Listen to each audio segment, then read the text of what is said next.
নমস্কার বন্ধুরা, আমি আজকে যে রেসিপিটি করব সেটি পাকা আমের দিয়ে একটা সুজির রেসিপি। তো আমি এই রেসিপিটা কিভাবে করব শেষ পর্যন্ত দেখবেন। আর আমরা তো পাকা আম দিয়ে অনেক কিছুই করে থাকি, কিন্তু এই রকম একটা সুজির রেসিপি না দেখলে একদমই বুঝতে পারবেন না যে খেতে এত দুর্দান্ত হয়। তার জন্য আমি পাকা আম নিয়েছি, দুভাগ করে কেটে এরপরে একটা চামচির সাহায্যে ভেতরের শাঁসগুলো একটা মিক্সিং জারে নিয়ে আমি মিক্সিং জারে একটা প্রথমে ঘুরিয়ে নেব, তাতে এই আমের যে পেস্টটা সুন্দরভাবে তৈরি হয়ে যাবে। এরপরে আমি ঢাকনা চাপা দিয়ে আমি মিহি একটা পেস্ট করে নেব। আমটা তো এমনি নরম জিনিস, অল্পতেই সুন্দরভাবে পাল্পটা তৈরি হয়ে গেছে। এইদিকে আমি একটা কড়াই বসিয়ে তার মধ্যে দিয়ে দিলাম ঘিটা দিয়েই রান্নাটা পুরোটা হবে, কারণ সুজিটা ঘি দিয়ে ভাজলে বেশ ভালো লাগবে খেতে। এরপরে আমি 1 প্যাকেট সুজি দিয়ে দিলাম, দিয়ে আমি ভালো করে খুন্তির সাহায্যে সুজিটাকে এই ঘিয়ের সঙ্গে ভালো করে নেড়ে একদম ভাজা ভাজা মতন করে দেব।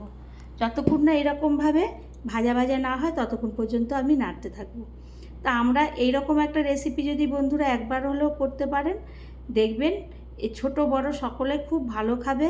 আর আম দিয়ে যে এরকম একটা রেসিপি করা যায়, না করলে একদমই বুঝতে পারবেন না। এরপরে যখন ভাজা হয়ে যাবে তখন আমি যে আমের পেস্টটা করে রেখেছিলাম সেইটাকে ওই কড়াইয়ের মধ্যে সুজির মধ্যে ঢেলে নেব। তারপরে আমি অনবরত নাড়তে থাকবো, এরকমভাবে খুন্তিটাকে একভাবেই নাড়তে থাকবো, ঘুটিয়ে নাড়তে থাকবো। নাড়তে নাড়তে যখন একটু শুকনো হয়ে আসবে তখন মিক্সিং জারের মধ্যে যে আমের ধোয়া জলটা, সেই জলটাকে দিয়ে দেব। দিয়ে ভালো করে, এখানে আমি দুধ ব্যবহার করব না, কারণ যেহেতু আম আছে দুধ দিলে কেটে যেতে পারে, ছানা মতো হয়ে যেতে পারে, সেই কারণে জল ব্যবহার করলাম। এরপরে আমি আবারও অনবরত নাড়তে থাকবো। নাড়তে নাড়তে যখন মোটামুটি শুকনো হয়ে আসবে ততক্ষণ পর্যন্ত এইভাবে আমি ঘুটিয়েই যাব, যাতে তলায় না ধরে যায়।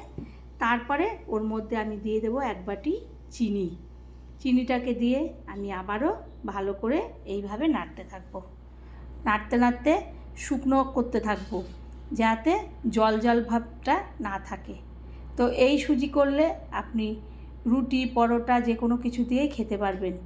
আর পাকা আমের অনেক রকম রেসিপি হয়ে থাকে, এরকম সুজি যে হয় একবার হলো করবেন, খুবই ভাল লাগবে। এইভাবে ঘোটাতে ঘোটাতে আমি একদম শুকনো করে আনবো, আর আমের কালারটাও একটু চেঞ্জ হয়ে আসবে। তখন আমি একটা বাটির মধ্যে এটাকে তুলে নেব ওভেনটা বন্ধ করে। তো খুব অল্প সময় অল্প উপকরণে এরম একটা রেসিপি করা যায়, না করলে ভাবাই যায় না। আর আমি এর মধ্যে একটু কাজু কিশমিশ দিয়ে দেব, কারণ কাজু কিশমিশটা মুখে পড়লে বেশ ভালো লাগবে। আর আমের সেন্ট, এখানে কোনো এলাচ দারচিনি কিছুই ব্যবহার করব না। এরপরে বাটিতে ঢেলে আমি একটা প্লেটের মধ্যে এইভাবে উবুড় করে ঢেলে নেব। তো ওই কাজু কিশমিশটা দিয়ে সুন্দরভাবে একটা বাটির আকারে সুন্দর একটা কেকের মতন এইরকম হয়ে গেল আম সুজি। তারপরে আমি যখন একটা কাটবো একটা চামচি দিয়ে, খুবই ভালো লাগবে। ধন্যবাদ।